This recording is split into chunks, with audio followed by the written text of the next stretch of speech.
बिल्किस बानो एक महिला 2002 में, यानी आज से 20 साल पहले उसकी उम्र करीब 21 साल थी, अभी वो 41 साल की है। गुजरात की रहने वाली, और गुजरात में भी एक डिस्ट्रिक्ट है वहाँ पे, दासोद ज़िला, दाहोद, और दाहोद में एक गांव है रंधिकपुर। रंधिकपुर में बिल्किस बानो रहा करती थी अपनी फैमिली के साथ, शादी हो चुकी थी। 5 साल की उसकी एक बेटी थी जिसका नाम सालेहा था, और बल्कि 3 साल की बेटी थी शायद, और 5 महीने की वो प्रेग्नेंट थी, गर्भवती थी। 2002 में भरा पूरा परिवार था, सब कुछ ठीक ठाक चल रहा था। लेकिन इसी दौरान 27 फरवरी 2002 को गोधरा में एक हादसा होता है। कार सेवकों से भरी हुई एक ट्रेन गोधरा के स्टेशन पर, उसमें आग लगा दी जाती है और 59 लोग उसमें मारे जाते हैं। ये कहानी मैंने आपको पहले सुनाई है डिटेल में। और इस गोधरा ट्रेन में जो हादसा हुआ, 59 कार सेवकों की मौत हुई, उनकी जान ली गई। उसके बाद पूरे गुजरात में दंगा भड़कता है और करीब 1000 से ज़्यादा लोगों की जान जाती है। तो 27 फरवरी 2002 को गोधरा में ये कांड हुआ। उसके ठीक 4 दिन की बात की ये कहानी है, क्योंकि 28 फरवरी का महीना 28 का था। 3 मार्च 2002 गोधरा के इस कांड के बाद पूरे गुजरात में अलग अलग जगह पर हिंसा भड़क रही थी, और उसी दौरान में बहुत सारे जो दंगाई थे वो इस दाहोद ज़िले में आ जाते हैं और रंधिकपुर गांव पर भी हमला कर देते हैं, कई घरों को जला देते हैं। उनमें से एक घर बिल्किस बानो का था। बिल्किस बानो अपने परिवार के साथ किसी तरह से वहाँ से जान बचाकर भागती है, और भागने के बाद उस गांव से कुछ दूर एक खेत में ये लोग छुप जाते हैं। कुल 17 लोग थे परिवार के, बिल्किस के। ये 17 लोग, जिसमें बिल्किस की माँ भी थी, बेटी भी, बाकी रिश्तेदार भी, वो खेत में अपने आप को छुपा लेते हैं। लेकिन दंगाइयों को पता चल जाता है कि इस खेत में लोग आकर अपनी जान बचाने के लिए छुपे हुए हैं। दंगाइयों की एक पूरी भीड़, जिसमें 20 से 30 लोग शामिल थे, वो उस खेत की तरफ रुख करते हैं। उनके हाथों में भाला, हंसिया, डंडे, सारी चीज़ें थी, और खेत में जाने के बाद वहाँ छुपे जान बचाने के लिए जो लोग थे उन पर हमला बोल देते हैं। उसमें बिल्किस भी थी। करीब जो परिवार के लोग थे उनमें से कुछ वहाँ से अपनी जान बचाकर भागने में कामयाब हो जाते हैं, लेकिन 7 लोग वहाँ फंस जाते हैं। उनमें बिल्किस, उसकी माँ भी थी। इसके बाद दंगाई पहले 4 औरतों को मारते हैं, फिर बाकी जो पुरुष हैं उनको मारते हैं। ये सब करने के बाद, बाकी सभी को मारने के बाद दंगाइयों को ये लगा कि सब मर चुके हैं, वो वहाँ से भाग जाते हैं। इस हादसे में बिल्किस की माँ, बिल्किस की 3 साल की बेटी की मौत हो चुकी थी, और बिल्किस गर्भवती थी 5 महीने की, और उसके साथ सामूहिक बलात्कार हुआ था, गैंग रेप। दंगाइयों के भागने के बाद करीब 3 घंटे तक बिल्किस उसी खेत में बेहोश पड़ी होती है, और शायद दंगाई इसीलिए इस गलतफहमी में थे कि वो मर चुकी है, तो मुर्दा समझकर वो चले गए, लेकिन वो बेहोश थी। 3 घंटे बाद उसे होश आता है। बड़ी मुश्किल से वो खुद को संभालती है, खेत से बाहर देखती है कि एक महिला वहाँ से गुजर रही है। बिल्किस के जिस्म पर कोई भी कपड़ा नहीं था।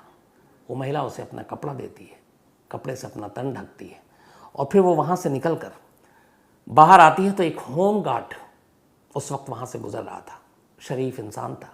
होमगार्ड बिल्किस की हालत देखता है, उसको रहम आता है। होमगार्ड उसे अपने साथ लेता है, और साथ लेकर वो उसे पास के ही एक लिमखेड़ा पुलिस स्टेशन है, वहाँ ले जाता है। लिमखेड़ा पुलिस स्टेशन में एक कांस्टेबल उस वक्त ड्यूटी पे था, जिसका नाम था सोमा भाई गोरी। वो बिल्किस की पूरी बात सुनता है, और उसके बाद रिपोर्ट लिखने के लिए बिल्किस बताती है। खैर, उस दौरान में उसे फिर हॉस्पिटल भेज दिया जाता है। हॉस्पिटल के बाद उसे, अब चूँकि हालात ख़राब थे, दंगे भड़क रहे थे, फिर उसको दंगा पीड़ित जो रिलीफ कैंप था वहाँ बिल्किस को भेज दिया जाता है। और बिल्किस को ये मालूम था कि उसके परिवार के लोगों की जान जा चुकी है, उसके साथ जो हुआ उसका भी एहसास था। अब बिल्किस वहाँ है, लेकिन रिपोर्ट लिखाने के लिए पुलिस स्टेशन में कह रही है, और पुलिस वाले अब रिपोर्ट नहीं लिख रहे। वो कह रहे हैं कि अगर तुमने ज़्यादा जबरन ज़बरदस्ती और दबाव डाला रिपोर्ट लिखाने के लिए, तो हम तुम्हारे ऊपर कानूनी कार्रवाई करेंगे, क्योंकि कोई सबूत नहीं है कि तुम्हारे साथ ये सब कुछ हुआ है। बिल्किस परेशान, पुलिस स्टेशन में रिपोर्ट नहीं लिखी जा रही है, और इस दौरान में वो लगातार कोशिश करती रही। तभी बिल्किस की कुछ कहानियाँ मीडिया में आईं। कुछ NGOs, कुछ महिला संगठन, क्राइम जो महिलाएं का जो संगठन है वो सामने आए, और उसके बाद जो महिला आयोग है उस तक भी बात पहुंची। उन्होंने बिल्किस की इस कहानी को उठाया और पुलिस से कहा कार्रवाई करो। पुलिस ने कहा कि हमें कोई सबूत नहीं मिला, और इवन पुलिस ने अपने क्लोजर रिपोर्ट भी दाखिल कर दी है कि इस केस में कुछ नहीं है। अब महिला आयोग के ज़रिए और बाकी कुछ संगठन के ज़रिए बिल्किस ने फिर आवाज़ उठाई सुप्रीम कोर्ट में। मामला सुप्रीम कोर्ट में गया। सुप्रीम कोर्ट ने बिल्किस की पूरी कहानी सुनाई और फिर ये फैसला सुनाया कि इस मामले की जांच सीबीआई करेगी। उस वक्त गुजरात में ऐसे बहुत सारे केसेस थे जिनको सीबीआई को सौंपा गया, तो बिल्किस के केस की भी सुनवाई सीबीआई को सौंपने का फैसला किया गया। सीबीआई ने अपनी जांच की। पुलिस की जो टीम थी पहले, उसने अपनी तो क्लोजर रिपोर्ट ही दे दी कि इसमें कुछ नहीं हुआ, ये सब गलत है। इसके अलावा मेडिकल जांच के लिए उसको जब अस्पताल ले जाया गया तो फिर राष्ट्रीय मानवाधिकार आयोग और उन सब भी थे, डॉक्टरों ने भी उसी हिसाब से अपनी रिपोर्ट बनाई और कहा कि इसमें कुछ नहीं है। तो मेडिकल रिपोर्ट, विटनेसेस, पुलिस की अपनी तफ्तीश, ये सारी चीज़ें, कोई केस दर्ज नहीं हुआ। एक गैंग रेप का, जिसकी एक बेटी का कत्ल हुआ उसकी आंखों के सामने। तो पुलिस से ये केस लेकर सीबीआई को सुप्रीम कोर्ट ने ऑर्डर दिया कि आप इस मामले की जांच कीजिए। अब सुप्रीम कोर्ट ने मामले की जांच की। सुप्रीम कोर्ट ने बिल्किस से पूछताछ की, मौका वारदात पर गई और फिर धीरे धीरे अपनी जांच के बाद सुप्रीम कोर्ट ने पाया कि इस केस में शुरू से आखिर तक नाइंसाफ़ी हुई है। पुलिस वालों ने रिपोर्ट नहीं लिखी, डॉक्टरों ने गलत मेडिकल रिपोर्ट दी, यहाँ तक कि सीबीआई ने फिर इजाज़त लेकर कब्रों से लाशें निकलवाईं।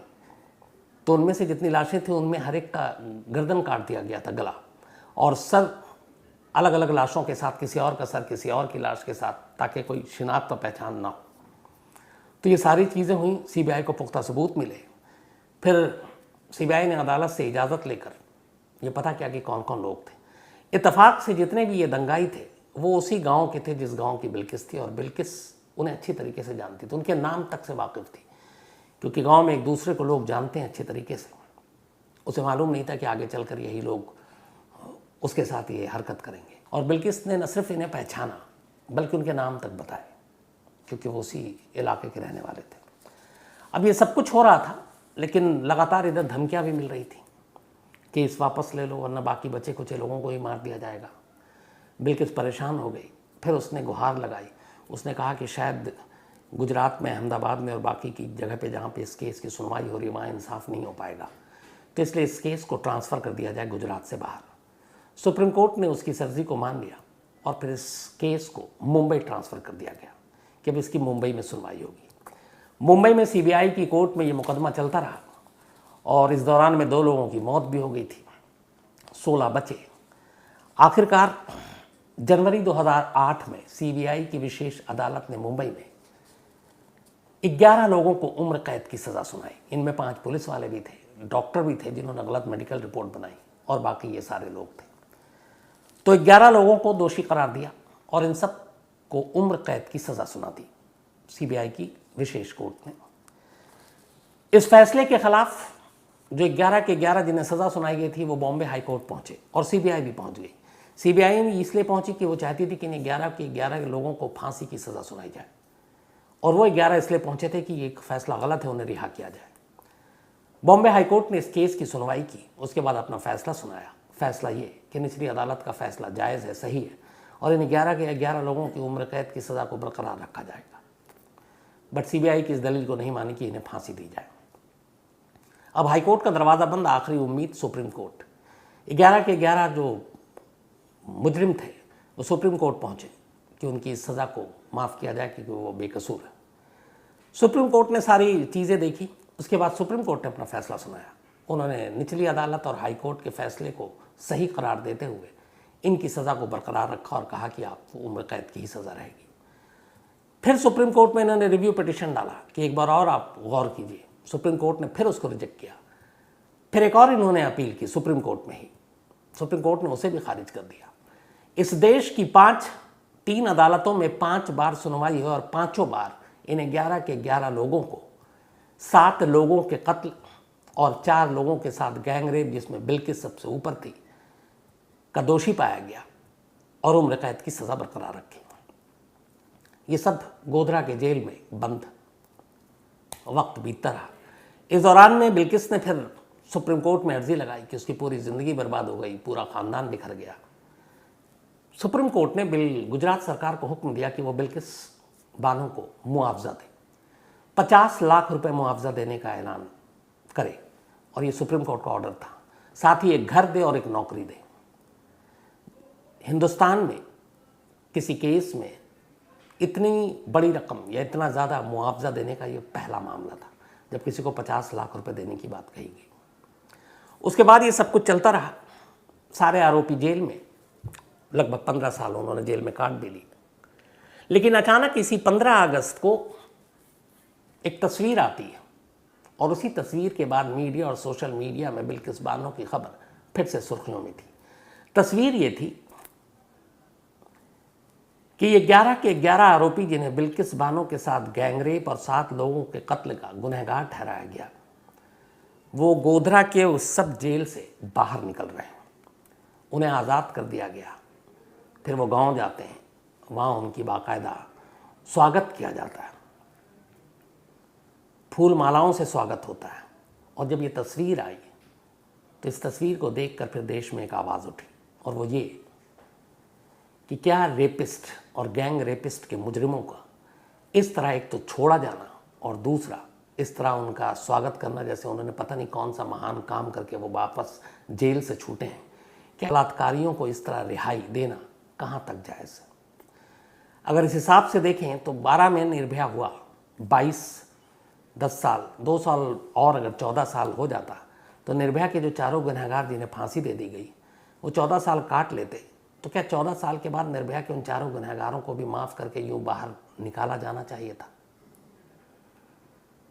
ऐसे बहुत सारे मुजरिम हैं जो 26, 28 साल से जेल में हैं। तंदूर कांड का आरोपी सुशील शर्मा 26 साल तिहाड़ में जेल रहा था।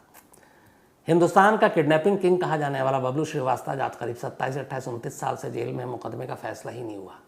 तो क्या ऐसे लोगों को सिर्फ इसलिए कि इतने लंबे वक्त से ये जेल में इन्हें रिहा कर दिया जाए? अब सवाल ये है कि 15 अगस्त को इन 11 लोगों को रिहा क्यों किया गया, किसने किया, किस कानून के तहत किया गया? तो पहले वो हर स्टेट में एक तो आपको पता है कि जो भी सज़ा अदालत देती है, 2 लोगों को इस देश में उनको माफ़ी देने का हक है, एक प्रेसिडेंट ऑफ इंडिया को और एक स्टेट के गवर्नर को। लॉ एंड ऑर्डर स्टेट का सब्जेक्ट है, राज्य सरकार का अधिकार है। तो अब हर साल बड़े लोगों के जयंती पे, बर्थ एनिवर्सरी पे अच्छे चाल चलन वाले कैदियों को छोड़ने का भी हमारे यहाँ नियम है, या ख़ास मौके पे जैसे 15 अगस्त, 26 जनवरी। तो गुजरात में क्या हुआ कि एक जो 11 लोग हैं, इनमें से एक राधे श्याम, इसने 15 साल जेल में काट लिए, उन्हें 11 में से एक था। इसने एक एप्लीकेशन मूव किया और उसने कहा कि चूंकि मैं 15 साल जेल में काट चुका हूँ तो मुझे अब माफ़ी दे देनी चाहिए मेरे जुर्म और मेरे सज़ा के लिए, और हमें आज़ाद करना चाहिए। अब ये 11 लोगों को एक साथ सज़ा हुई थी। उसकी एप्लीकेशन गुजरात सरकार के पास आई। गुजरात सरकार ने उसको सुप्रीम कोर्ट में भेजा और उसने कहा ऐसे ऐसे एप्लीकेशन आई है, इसको माफ़ी करना, आप बताइए क्या क्या। तो अब सवाल ये था कि क्राइम तो हुआ था गुजरात में, लेकिन फैसला सुनाया गया था मुंबई में। तो ज्यूरिसडिक्शन किसका आएगा इस पर फैसला लेने के लिए, गुजरात या मुंबई? सुप्रीम कोर्ट ने फैसला सुनाया है कि चूंकि गुजरात में क्राइम हुआ, इसलिए गुजरात सरकार के अधिकार में यह आता है कि वो फैसला करे। अब गुजरात सरकार ने कहा कि चूंकि इस मामले की जांच सीबीआई ने की और सीबीआई सेंट्रल गवर्नमेंट के अंडर में आती है, तो सेंट्रल गवर्नमेंट इस पर फैसला करे या फिर स्टेट गवर्नमेंट इस पर फैसला करे। तो फिर सुप्रीम कोर्ट ने कहा कि स्टेट गवर्नमेंट इस पर फैसला करे। तो अब गुजरात सरकार को फैसला करना था। अब गुजरात सरकार ने एक कमेटी बनाई जिसमें कई लोग थे, कलेक्टर थे, कुछ पॉलिटिशियन थे, एमएलए थे, और उन तमाम लोगों ने इस राधे श्याम की इस एप्लीकेशन के ऊपर गौर किया और फिर फैसला दिया कि 15 साल इन्होंने जेल में काट लिया, इसलिए इन सबको छोड़ दिया जाए। 75वीं देश की आज़ादी का मौका था, सोमवार पिछला 15 अगस्त, और उसी दिन गुजरात सरकार के इस आदेश के बाद इन्हें 11 लोगों को रिहा कर दिया गया। रिहाई की खबर तब तक इतनी आम नहीं हुई थी, लेकिन जब वो वीडियो और तस्वीरें आईं कि कैसे इन्हें 11 लोगों को, जो गैंग रेप और कत्ल के आरोपी मुजरिम थे बल्कि, उनकी रिहाई के बाद उनका फूल मालाओं से स्वागत किया जा रहा है, तो क्या ये सही है? उसके बाद ही ये बात मीडिया में आई और तमाम खबरें आनी शुरू हुई। अब उंगली गुजरात सरकार पर उठी। गुजरात सरकार से पूछा गया कि आपने इन्हें रिहा क्यों किया। अब गुजरात सरकार ने अपनी दलील दी है। जो मैंने कहा कि स्टेट गवर्नमेंट के पास राइट होता ख़ास मौके पर कैदियों को, मुजरिमों को माफ़ी देने का, तो गुजरात में एक माफ़ी नीति थी, एक 92 की नीति थी इनकी, 1992 की जो चली आ रही थी, लेकिन उसमें फिर 2014 में सुधार किया गया। 2004 में गुजरात की सज़ा माफ़ी की नीति जो बनाई गई, उस नीति की ख़ास बात ये थी कि कैदी जिनका अच्छा चाल चलन हो, कैदी जिन्होंने अपनी सज़ा से आधी सज़ा काट ली हो, जिनके घर की माली हालत ठीक नहीं हो, जो पेशेवर मुजरिम नहीं हो, ऐसी कई चीज़ों को देखते हुए उनकी सज़ा में माफ़ी दी जा सकती है।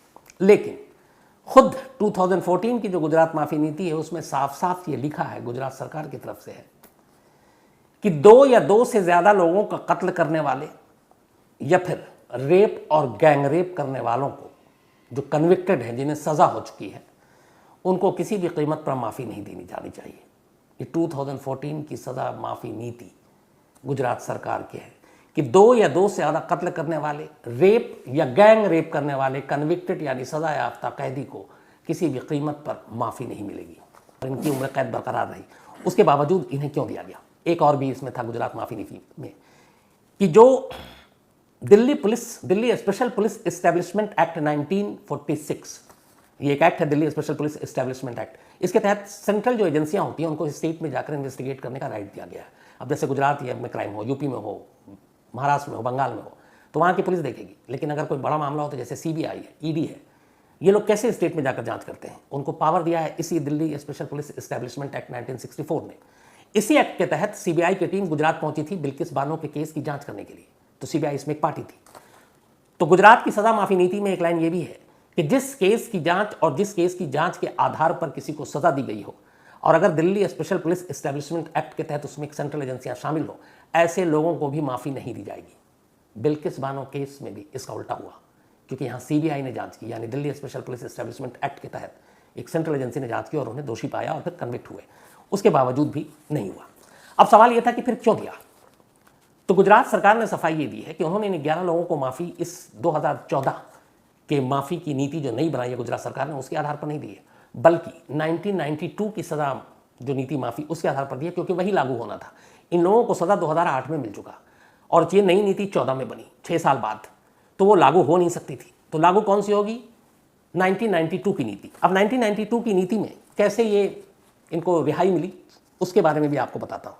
दरअसल जो 1992 की सज़ा नीति थी उसमें ये कहीं क्लियर नहीं था कि किस जुर्म, कौन सा जुर्म कितना हीनियस, कितना खूंखार। उसमें सिंपल एक लाइन थी, जो एक नहीं कई लाइन, वो ये था कि जिसने भी अपनी सज़ा के 14 साल पूरे कर लिए हों, चाहे किसी भी जुर्म के लिए, हालांकि कायदे से देखें तो 14 साल आम साधारण जुर्मों के लिए सज़ा नहीं मिलती है, या तो फिर आपको डकैती, रेप, मर्डर, इन्हीं चीज़ों में मिलता है।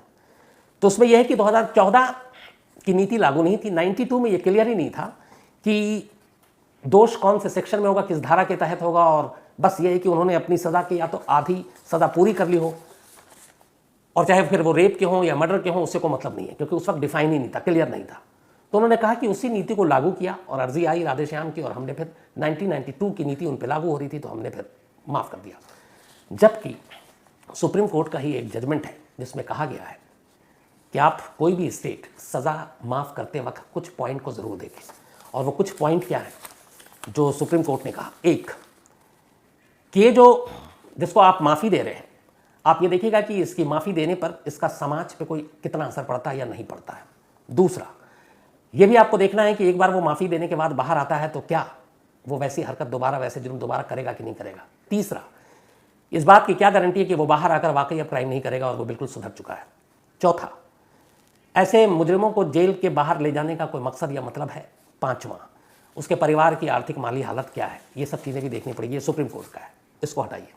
अभी इसी साल जून 2022 होम मिनिस्ट्री ने, सेंट्रल गवर्नमेंट, उन्होंने स्टेट गवर्नमेंट को लेटर लिखा, हर स्टेट गवर्नमेंट को, और उन्होंने कहा कि आप ख़ास मौके पर, किसी बड़े नेताएं के जन्मदिन पर और इस पे, या 15 अगस्त, 26 जनवरी पर, गांधी जयंती पर, जो माफ़ी नीति के तहत अलग अलग स्टेट में दिया जाता है, तो आप अगर किसी को माफ़ी दें तो इस बात का ख्याल रखिएगा कि किसी जो रेपिस्ट है, जिसने गैंग रेप किया है, उसको किसी कीमत पर माफ़ी नहीं देनी है। ये सेंट्रल गवर्नमेंट का स्टेट को लिखा हुआ लेटर है। खुद प्रधानमंत्री ने 15 अगस्त को कहा था महिलाओं और महिलाओं की सुरक्षा, नारी शक्ति के बारे में, लेकिन इत्तेफाक से उसी के कुछ घंटे के बाद 11 लोग जो गैंग रेप के मुजरिम थे, जिन्हें देश की सारी अदालतों ने गुनहगार ठहराया, उन्हें इसलिए रिहा कर दिया गया क्योंकि उन्होंने 15 साल जेल में काट लिए थे। बस यही दलील दी गई। अब इसकी एक दूसरी तस्वीर है। 2020 और 2019 मतलब 2019 और 2020 का हिंदुस्तान की जेलों का एक डेटा है, उसको भी जानने की ज़रूरत है। उसके हिसाब से 2020 में थोड़ी सी तादाद बढ़ गई होगी, लेकिन 2020 तक के डेटा मैं आपको बता रहा हूँ। 1,44,125 1,44,125 कन्विक्टेड कैदी देश भर की अलग अलग जेलों में, करीब 1300 से 1400 जेल हैं इस देश में। 54% कैदी वो हैं कन्विक्टेड जिनको उम्र कैद की सजा दी गई है, लाइफ इम्प्रिजमेंट। 1,44,125 कैदियों में से 77,158 77,158 प्रिजनर कैदी जो उम्र कैद की सजा काट रहे हैं। अब सोचिए, कैसी सजा माफी नीति जो कि देश के हर राज्य में है, उनमें से हर एक जगह कहे कि चलो यार इसने 14-15 साल जेल में काट लिए, अब इसको बाहर कर दो, तो 77,000 ऐसे कैदी तो खुद ही बाहर आ जाएंगे। और इन 77,000 में से जो 54% है देश भर की जेलों में कन्विक्टेड बंद, इनमें से किनके कितने जुर्म है ये भी देख लीजिए। इन 77,000 में से करीब 67% वो हैं जिनके ऊपर कत्ल का इल्जाम है, एक या एक से ज्यादा मर्डरर्स हैं, ये कातिल हैं। इसके अलावा करीब 13%, 13,464 13,664 कैदी वो हैं जिनके ऊपर रेप और गैंग रेप का चार्ज लगा और जिनको सजा हुई। तो 67% और 14%, लगभग आप मान के चलिए 80% तो वो हो गए इन 77,000 और 158 कैदियों में से जो सिर्फ रेप और मर्डर के कैदी हैं। अब अगर इन सब को भी हर स्टेट ने माफी देना शुरू कर दिया और ये सब बाहर आ गया, करीब 70-80 हज़ार कैदी, तो फिर इंसाफ, हमारा सिस्टम, इन सब का क्या मतलब। अब इसको एक मैं अपने तरीके से एक आम लफ्ज़ों में भी इस सारी कहानी का निचोड़ अगर रखूं तो ऐसे रखता हूं। मैं बार बार कहता हूं कि क्राइम या क्रिमिनल, इनका कोई मजहब नहीं होता, इनका कोई धर्म नहीं होता, वो सिर्फ क्रिमिनल होते हैं। और वो ना जात देखते हैं, ना धर्म देखते हैं, इवन ना रिश्ता देखते हैं। मैं बार बार कहता हूं ऐसा कोई भी रिश्ता नहीं है जो जुर्म से अछूता रहा। अब मान लीजिए एक मेरा बहुत करीबी रिश्तेदार है, बहुत ही क्लोज। अब मेरे घर में मेरी वाइफ है, एक बेटी है, 2 बहन है, भाई है, भाई की वाइफ है, उसकी बेटी है। अब जो मेरा करीबी रिश्तेदार है, बेहद करीबी, मतलब फर्स्ट कजन टाइप आप मान लीजिए, वो अचानक रेप के इल्ज़ाम में गिरफ्तार हो जाता है। अदालत उसे सज़ा सुनाती है, वो 8-10 साल 14 साल जेल में काटता है। 10 या 14 साल के बाद वो जेल से वापस रिहा होता है। और एक दिन अचानक मैं दफ्तर में बैठा हूँ और मेरी बीवी फ़ोन करती है और कहती है कि वो घर आया। अब वो जिसके ऊपर रेप का इल्ज़ाम था, बल्कि इल्ज़ाम साबित हुआ, उसने जेल में सज़ा काटी, सज़ा काट चुका अपने जुर्म की। लेकिन आपको लगता है कि मैं ये जब बीवी फ़ोन करेगी और मैं ऑफिस में बैठा हुआ हूँ, वो कहेगा कि वो उस वक्त वहाँ है और घर में उस वक्त कोई नहीं है, मेल सारी या तो मेरी बीवी है, बेटी है, बहन है, तो मैं बेफिक्र होकर ऑफिस में अपने काम पे फोकस कर सकता हूँ। मुझे हर पल फिक्र होगी। क्यों? क्योंकि मेरे दिमाग में है कि उसने एक रेप किया है। और एक रेपिस्ट का कोई धर्म, ईमान, जात, मजहब कुछ नहीं होता, चाहे वो मेरा कितना करीबी रिश्तेदार क्यों ना हो। लेकिन मैं घबराऊंगा, मैं भागूंगा घर और मैं कोशिश करूंगा कि उसको वहाँ से निकालूं। अब मान लीजिए कि वो मेरे घर के पड़ोस में आकर रहने लगा, या तो वहीं मकान है या फिर किराए पे रहने लगा, तो मेरा बाहर निकलना मुश्किल होगा, क्योंकि मैं हर वक्त इसी तनाव में रहूँगा कि पता नहीं मेरे पीछे में, या मैं कहीं शूट पे हूँ, बाहर हूँ, वो रात को घर में ना घुस जाए। तो एक सोच ये होती है कि एक रेपिस्ट अगर जो आपका जानकार हो, आपके इर्द गिर्द में आपको दिखता हो, आपके घर के आसपास रहता हो, तो आपका पूरा चैन सुकून मिट जाता है, न चाहे वो आपका कितना करीबी रिश्तेदार क्यों नहीं हो। इसीलिए मैं कहता हूँ कि कोई ऐसे क्रिमिनल का, ऐसे रेपिस्ट का, ऐसे कातिल का कोई धर्म, जात, मजहब नहीं होता और इसको उस चश्मे से कभी नहीं देखना चाहिए। सिर्फ और सिर्फ जुर्म, कानून, अदालत, इनकी ही नज़र से देखनी चाहिए। निर्भया को लेकर एक कार्टून छपा भी, और इसीलिए मैंने आज वो देखा, और वो उस पर निर्भया ये कि आसमान से वो है और पूछ रही है कि क्या ये वही देश है जहाँ जब मेरे साथ मेरी आबरू लूटी गई थी तो पूरा देश मोमबत्ती लेकर सड़कों पर उतर आया था, गुस्सा था, लोग रो रहे थे। और उसी देश में फिर रेप को लेकर कानून बने। पहले रेप को लेकर सजाए मौत नहीं थी, निर्भया के बाद सुधार हुआ कानून में, फिर सजाए मौत दी जाने लगी और अब सजाए मौत भी है। लेकिन उसी देश में एक गैंग रेप, एक प्रेग्नेंट लेडी, उसके साथ 3 और औरतें, उसकी 3 साल की बच्ची की मौत, 7 लोगों का कत्ल, और उन्हें 14 साल या 15 साल सिर्फ जेल में रहते हैं। और उसके बाद इसलिए माफ़ी दी जाती है कि बहुत हो गया, काफ़ी हो गया, और फिर उनका स्वागत बाहर ऐसे होता है जैसे पता नहीं वो क्या करके आए हैं।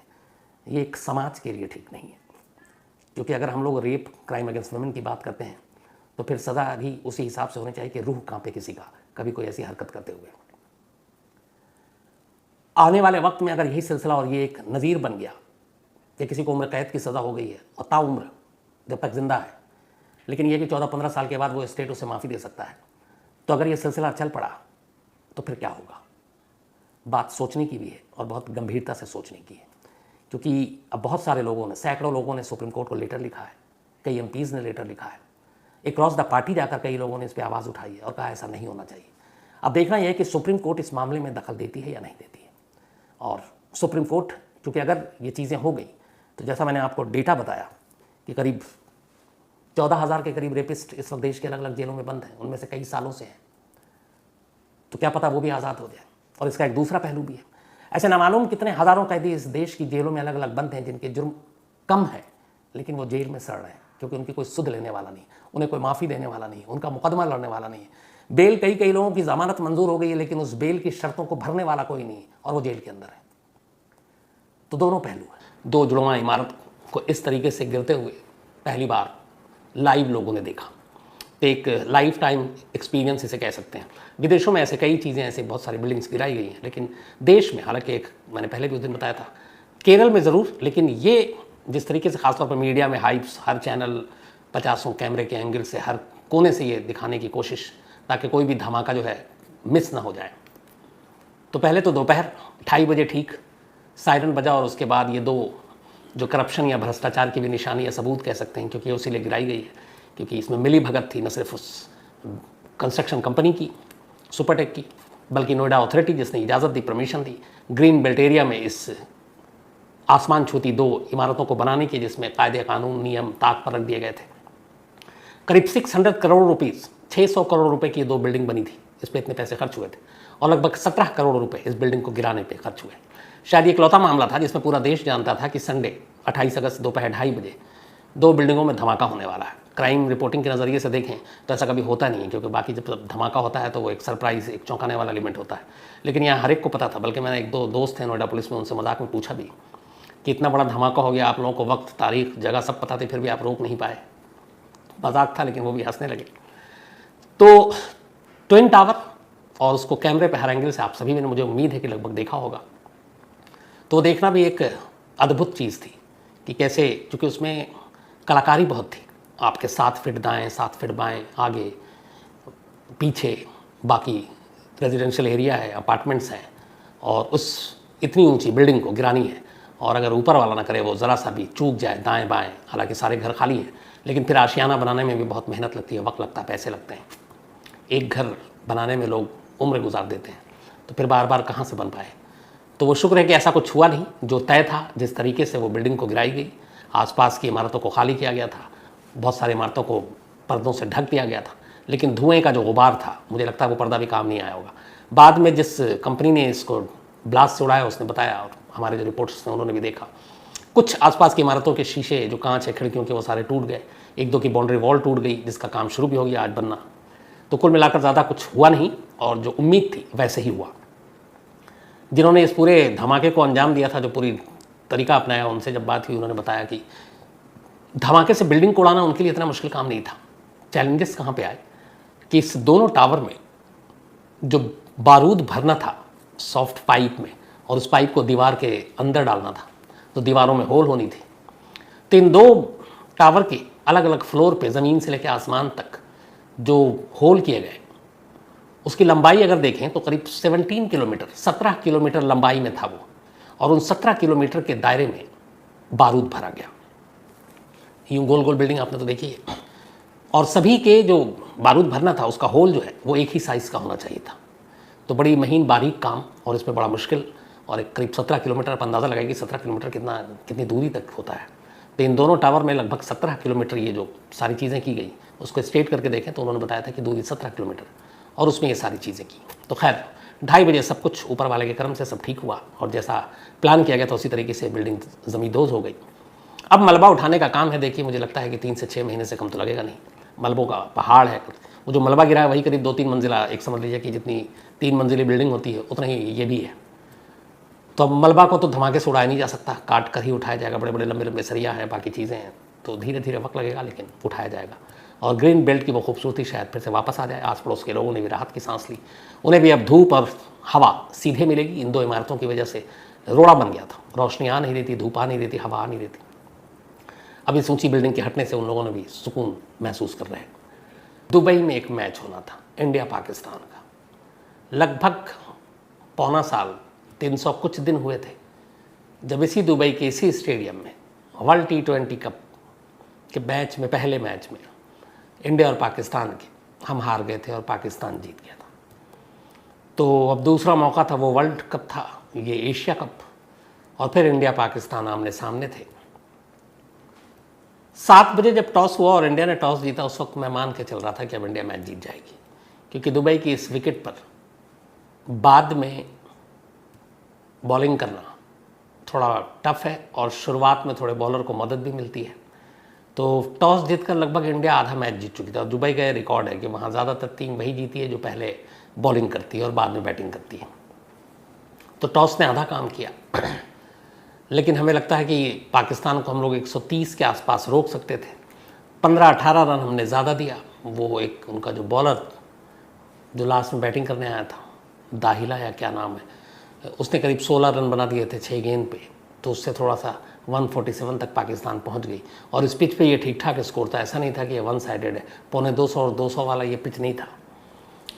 तो 148 यानी 150 तक पहुंचने के बाद लग रहा था कि मामला थोड़ा डगमगाएगा। पाकिस्तान की बॉलिंग हमेशा जो है पहला 2 ओवर जो है वो अजीब सा होता है, मैं कई बार देख चुका हूँ। हमारे विकेट भी गिर जाते हैं, प्रेशर भी आ जाता है।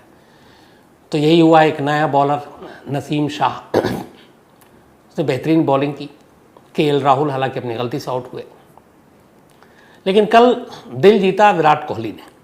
विराट कोहली की जो बैटिंग थी शुरू से, हालांकि 35 पे आउट हो गए, लेकिन अगर आप थ्रू आउट देखें तो एग्रेशन के साथ पाकिस्तान को हावी नहीं होने दिया। वो जो बॉलर अब तक अच्छा कर रहे थे, एक कैच भी छूटा, टफ था, लेकिन विराट कोहली ने अपने अंदाज में ही बैटिंग की और उनकी पुरानी जो टच और झलक थी वो कल दिखाई दी।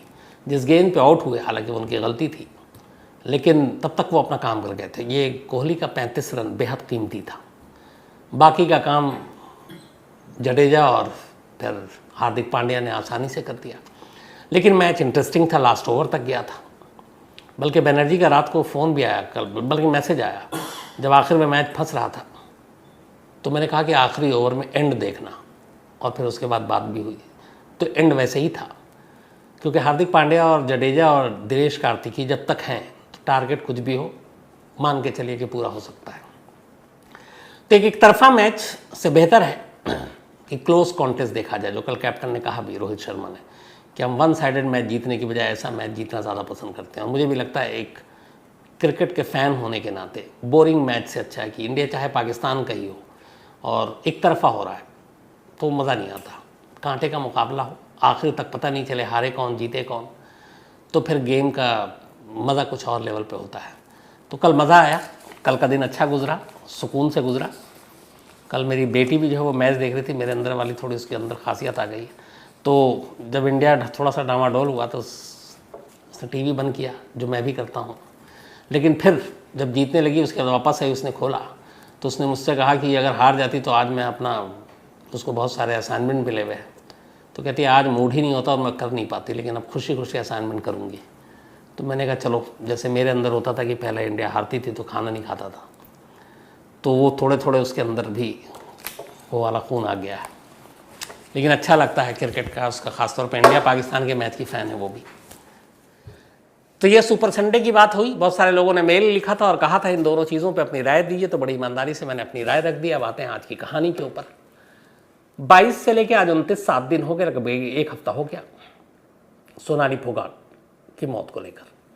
इस 1 हफ्ते में तमाम चीज़ें हुई, तमाम बातें हुई, आपको सारी कहानियाँ भी अलग अलग सुनाई।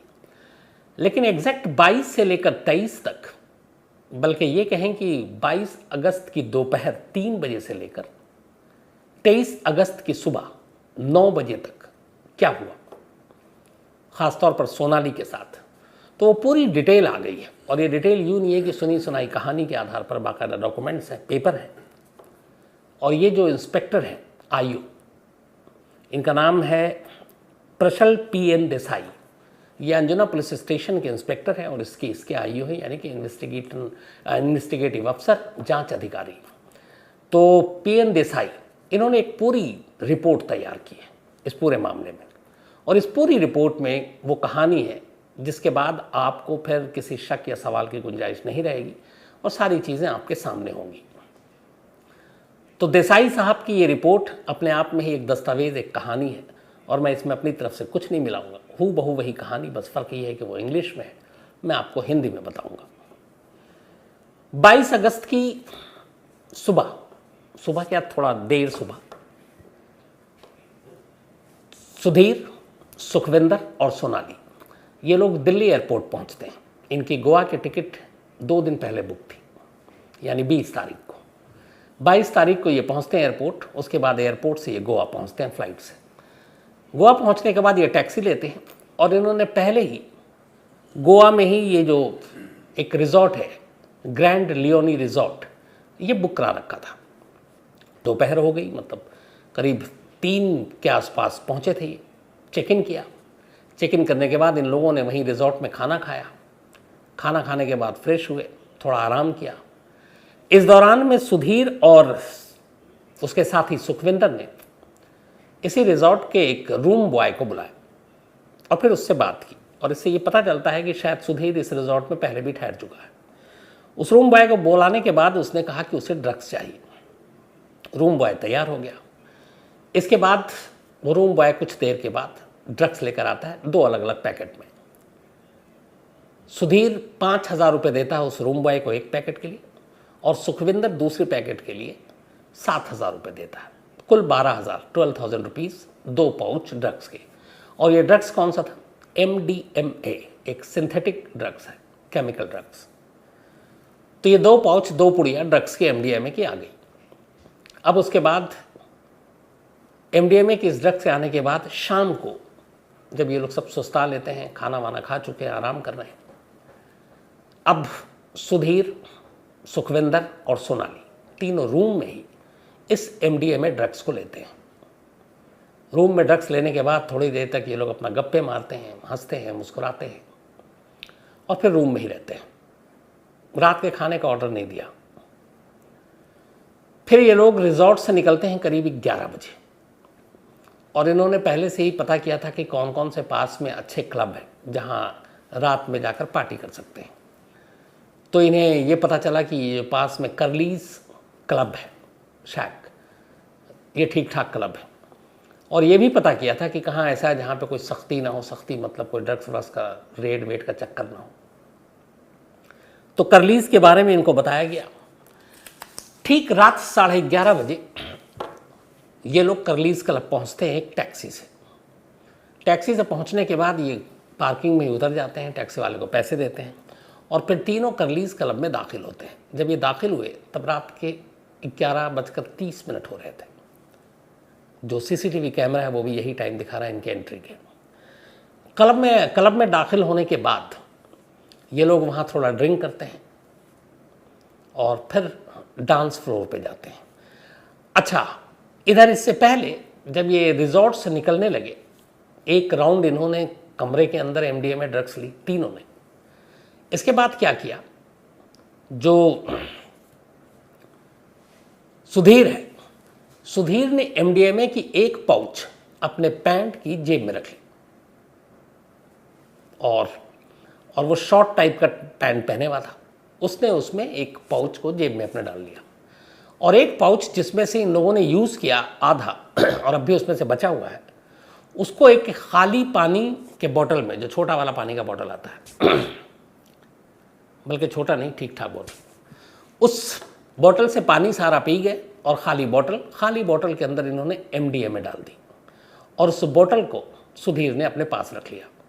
तो एक ड्रग्स का पाउच उसकी जेब में है और दूसरा ड्रग्स उसने पानी के खाली बोतल में डाला। अब बोतल लेकर ये तीनों निकले रिजॉर्ट से और रात 11:30 बजे पहुंचते हैं कर्लीज क्लब। कर्लीज क्लब में एंट्री करने के बाद थोड़ा पहले ड्रिंक लेते हैं, फिर डांस फ्लोर पे जाते हैं। तब तक वहाँ और भी बहुत सारे लोग थे, अलग अलग लोग थे, उनका इन तीनों से कोई ताल्लुक़ नहीं था। कोई वहाँ और कोई इनकी पार्टी में शामिल कोई और लोग था, ऐसा नहीं था, बस यही 3 थे एक दूसरे को जानने वाले। वहाँ जाने के बाद अब ये लोग डांस वांस करते हैं। डांस वांस के करने के दौरान ही बीच में सुधीर हटता है वहाँ से और पानी का बोतल लेता है एक दूसरा, और उस पानी के बोतल को अपने साथ जो बोतल लेकर आया था उसमें पानी डाल देता है जिसमें ऑलरेडी ड्रग्स है MDMA, और उस हिसाब से वो उसको घोल लेता है, फिर बॉटल बंद करता है, खुद सिप लेता है, सुखविंदर लेता है। इसके बाद उस वक्त मस्ती में डांस कर रही सोनाली, उनको भी लाकर वो पानी का बॉटल देता है। बाद में जो तस्वीरें हैं उसमें यह है कि सोनाली जो है उसको पीने से मना कर रही है, मतलब थोड़ा इनकार कर रही है वो। शायद सोनाली को शायद खुद को एहसास था कि उसके साथ क्या हो रहा है, वो थोड़ा लग रहा था कि शायद या तो नशा हो रहा है, क्योंकि रिपोर्ट के मुताबिक कमरे में ऑलरेडी ये लोग ड्रग्स ले चुके थे। अब 11:30 पहुंचे थे। लगभग 3-3.5 घंटे तक ये लोग डांस करते हैं, फिर बैठते हैं, बातें करते हैं, और गोवा की नाइट पूरी नाइट ही होती है। 2 बजे तक सब कुछ ठीक चल रहा था। 2 बजे के बाद अचानक सोनाली को थोड़ा सा लगता है थकान और ये वो, तो बैठ जाती है वहाँ पर कोने में। ये लोग डांस कर रहे हैं। फिर थोड़ी देर के बाद सोनाली को लगता है ठीक है, फिर वो आती है, लेकिन फिर अचानक वो कहती है सुधीर से कि मुझे वॉशरूम जाना है, मुझे बाथरूम ले चलो। सुधीर उसको लेडीज़ बाथरूम तक छोड़ता है, क्योंकि उस वक्त भी एक तरह से वो नशे में ही थी सोनाली। सोनाली बाथरूम के अंदर जाती है, वहाँ जाके वॉमिट करती है, उल्टियाँ करती है। उल्टियाँ करने के बाद करीब 5-7 मिनट का वक्त लेती है। उसके बाद बाहर आती है। सुधीर पूछता है, वो कहती है कि अब मैं ठीक फील कर रही हूँ। कई बार ड्रिंक्स या ड्रग्स के बाद वॉमिट या उल्टी करने के बाद लोग हल्का फील करते हैं, तो उसे भी लगा सुधीर को कि शायद ये थोड़ा नशा ज़्यादा हो गया, लेकिन अब ठीक है, वॉमिट कर चुकी है। वापस ये लोग फिर उसी डांस फ्लोर की तरफ बढ़ते हैं। अब जाने के बाद फिर डांस शुरू होता है। अब डांस कर रहे हैं, तो पहली बार बाथरूम 2:30 बजे गए, CCTV फुटेज में कैद है ये। अब इसके बाद फिर डांस वांस हुआ। अब सुधीर और सुखविंदर अपना बॉटल से पी रहे हैं, वही MDMA। इन्होंने बीच में फिर दी। अब सोनाली को लगा कि शायद ज़्यादा हो रहा, सोनाली मना कर रही है, वो तस्वीर में भी आप देख सकते हैं। लेकिन वो देते रहे, पीते रहे, डांस होता रहा। अब 2 घंटे और बीत गए। 2:30 बजे पहली बार बाथरूम गई थी। अब 4:30 बज गए। 4:30 बजे सोनाली ने अचानक सुधीर से कहा कि उसकी तबीयत ठीक नहीं लग रही है, तो मुझे वॉशरूम ले चलो फिर से। सुधीर अब उसको लेके चलता है। इस बार वो ठीक से चल भी नहीं पा रही है, लड़खड़ा रही है। पीछे पीछे सुखविंदर भी आता है। फिर ये लोग फर्स्ट फ्लोर पे ही सोनाली को लेडीज़ वॉशरूम में ले जाते हैं। सोनाली कहती है कि तुम एक काम करो, तुम या तो वापस जाओ या यहाँ खड़े रहो, मुझे थोड़ा वक्त लगेगा, मैं चल नहीं पा रही हूँ, तो मैं अंदर बाथरूम में बैठूंगी, और ये हो सकता है मुझे नींद आ रही, थोड़ी देर सो जाना चाहती हूँ, तो मैं फ्रेश हो जाऊँगी। तो कहता है ठीक है, तुम अपना टाइम लो। उसके बाद सोनाली अब लेडीज़ बाथरूम में है। दरवाज़ा लॉक नहीं करती, क्योंकि ये तबीयत ठीक नहीं थी, और ये कहता है कि तुम लॉक मत करना अंदर से, मैं यहीं हूँ। अब सोनाली अंदर है, सुखविंदर बाहर है, बल्कि सुधीर। यहाँ पर पहली बार 4:30 बजे सुधीर को एहसास हुआ कि शायद सोनाली को ज़्यादा ड्रग्स दे दिया है। सोनाली को ड्रग्स की ओवरडोज मिल गई है, और इसीलिए उसकी तबीयत ख़राब हो रही है। अब उसे लगा कि अगर ड्रग्स की ओवरडोज है, उसकी तबीयत बिगड़ गई, कुछ यहाँ हो गया, कहीं पुलिस आ गई तो। अब जब उसे ये डर लगा, तो उसने फ़ौरन जिस बॉटल में वो MDMA लेकर रिजॉर्ट से आया था, वो बॉटल अब भी उसके पास थी। उसने फ़ौरन उस बॉटल में, वो जो जेब में उसके बाकी का पड़ा हुआ था MDMA, वो पुड़िया निकाली, वो पुड़िया उस बॉटल में डाली, और उस बॉटल को फिर से बंद किया। और उसके बाद वो उसी लेडीज़ बाथरूम में घुस गया जिसमें सोनाली थी। सोनाली अंदर बैठी हुई थी, होशो हवास में थी नहीं। उसके बाद उसने उसके फ्लश के ढक्कन को खोला, और उसके अंदर वो बोतल डाल दिया, ढक्कन बंद कर दिया। सोनाली का हालचाल पूछा, बाहर आया। सोनाली थोड़ा अंदर बैठकर उसे लगा कि ठीक हो रही है। 4:30 बजे वो वॉशरूम के अंदर गई थी, और 1.5 घंटे बाद सुबह के 6 बज गए। अब सुधीर और सुखविंदर को लगा कि अब सुबह हो गए, क्लब भी लगभग खाली हो गया, कुछ लोग ही बचे हैं, अब सब जा रहे हैं, क्लब के स्टाफ की ड्यूटी ख़त्म हो रही है, तो अब निकलना चाहिए इससे पहले कुछ हो। फिर उन्होंने पूछा, सोनाली ने कहा अभी ठीक, अब फील कर रहे हैं। इसके बाद इन्होंने पार्किंग तक जाना है, टैक्सी बुलाई। अब पार्किंग तक वो चल नहीं पा रही है, 2 स्टाफ ने और मदद की। उसके बाद सुधीर ने सहारा दिया, और 6 बजे ये वहाँ से पार्किंग में पहुँचते हैं। पार्किंग से एक टैक्सी में बैठते हैं, और टैक्सी से बैठने के बाद करीब 6:30 बजे के दरमियान ये उस क्लब से उस लियोनी रिजॉर्ट में पहुँचते हैं, जहाँ उन्होंने ऑलरेडी कमरा बुक कराया था। पार्किंग से उतारने के बाद, वहाँ फिर गाड़ी से उतरने के बाद सोनाली को सहारा देकर ये कमरे में ले जाते हैं।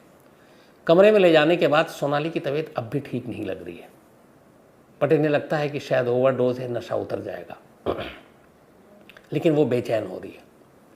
फिर ये दोनों, एक कमरा और था उसमें कुछ, वहाँ भी जाते हैं, कपड़े भी चेंज करते हैं। अब होटल में आए हुए करीब 1.5-पौने 2 घंटे बीत गए थे, करीब 7:45 का समय होगा।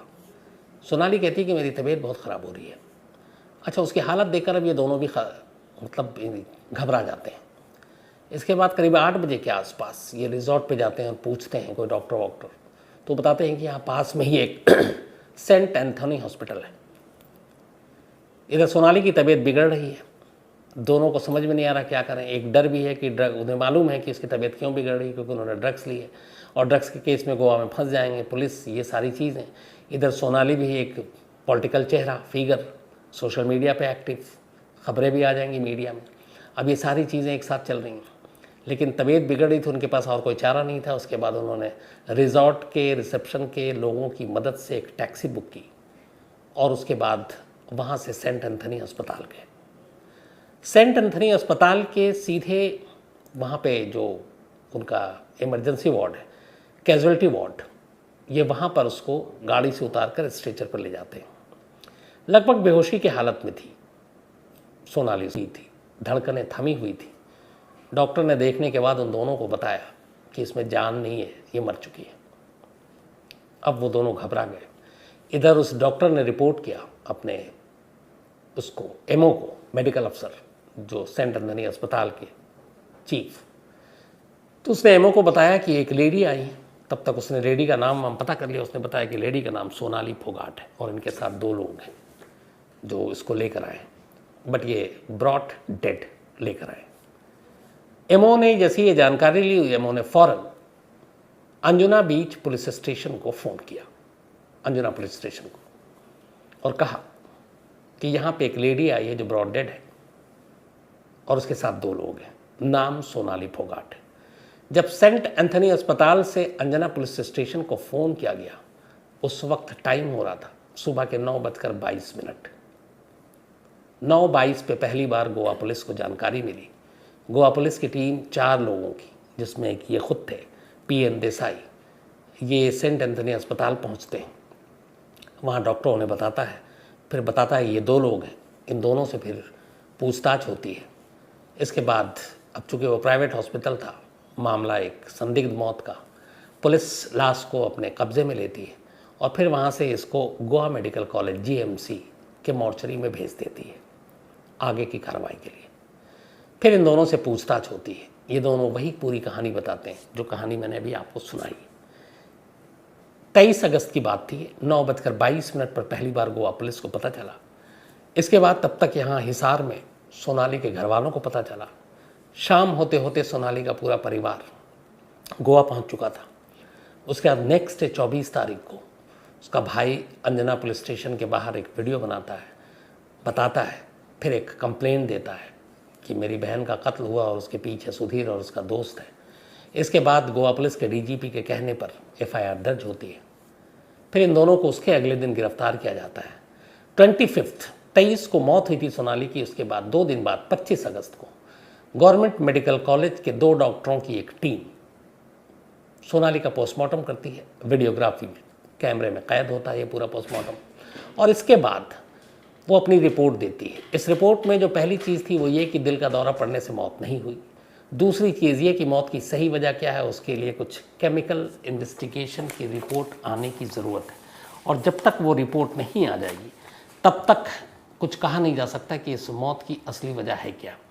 तो इसीलिए उस रिपोर्ट को भेज दिया गया है, और इसमें ख़ास तौर पर केमिकल एनालिसिस, इसके अलावा हिस्टोपैथोलॉजी और सीरोलॉजिकल रिपोर्ट्स, ये 3 रिपोर्ट्स जिसमें विसरा भी शामिल हो जाता है।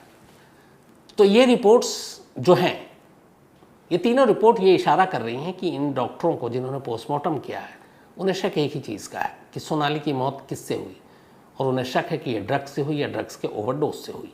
अब इन तीनों की रिपोर्ट्स जैसी आ जाएगी, मौत की पहली सुलझ जाएगी, पता चल जाएगा।